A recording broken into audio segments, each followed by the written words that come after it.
speaks in verse 2 about those who are ungrateful. Now, this doesn't look like a very serious crime, but it is. It's good to go through all these things carefully and slowly, and some of us read through this. I'm just trying to help you to read the Bible slowly, like I often teach. Ungrateful. Is that a sin? A lack of gratitude? I find this is another very common thing among children who are not grateful to their parents for all the sacrifices the parents have made for them. Learn to say thank you. I encourage people at least once a year, on the birthday of your father and your mother, write a thank you note to them. I want to encourage all of you to do that. Even if your dad is 85 years old, even if he's not a Christian, thank him for the things he did for you. I'm not asking you to do it every day. Can't you do it once a year? And if you've never done it so far, give him a surprise this year. You never know. He may be drawn to Jesus Christ just by that little act of gratitude.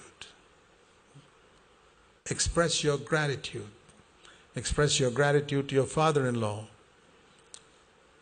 A couple of years after I got married to Annie, and I saw what a wonderful wife she was for me, because we were very poor and she was willing to live in the very simple way we lived.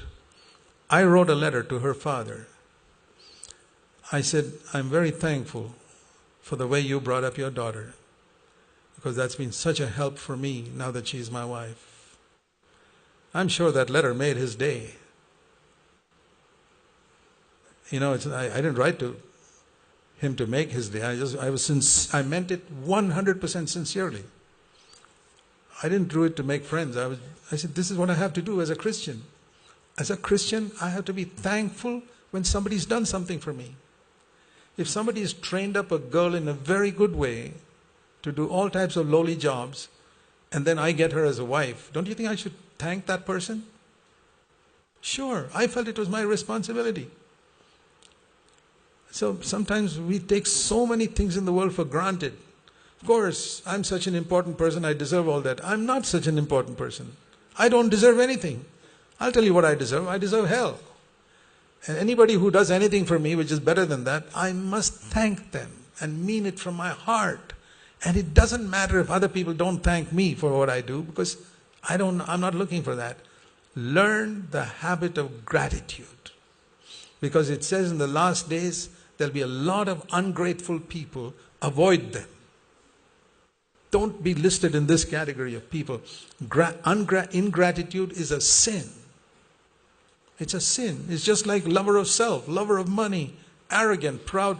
We don't usually put ungrateful along with disobedience to parents and lovers of self. No, but it is.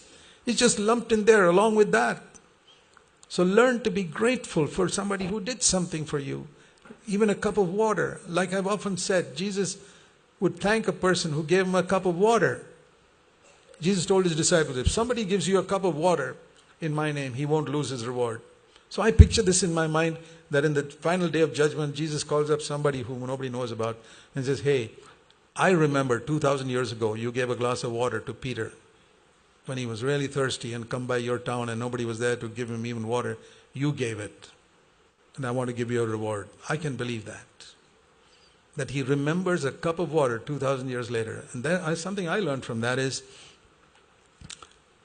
I say, I want to thank people who helped me long, long ago. I remember writing to somebody saying, brother, I remember 20 years ago I was in your town and I needed to go someplace. I couldn't get a cab. And you took me in your car to that distance. I haven't forgotten it, brother. I just want to thank you for that. I mean, I sent it as a New Year greeting, but reminded him of this. Because I wanted him to know that I was thankful for what he did for me at a time when there was no other way to go from one place to another. Ungrateful. I never in my life want to be listed under that category. List of ungrateful people, Zach Poonen. Never. Lord, I never want to be in that list. Never, never, never. Learn to be grateful for your husband and wife, and at least once in a while express your gratitude to her. I know in the West they bring flowers and all. I never brought flowers to my wife, I'll tell you that, because I think it's an absolute waste of money. That's my opinion. Get something practical and useful. You put those flowers up there, they disappear in 2-3 days. It's far better to get something that she can use for many days, which will make her life a little easier. Maybe a vacuum cleaner instead of flowers. Now, God bless all those people who express their gratitude to flowers in the West. I'm not against them, but it's not the type of thing I believe in. I believe in practical help. I mean, if you have a wife who likes to smell flowers all the time, please go ahead and get that. I have no objection to it. But what I mean is something that she really appreciates and values, not something which is worthless. So we express our gratitude in different ways. And then it speaks about unholy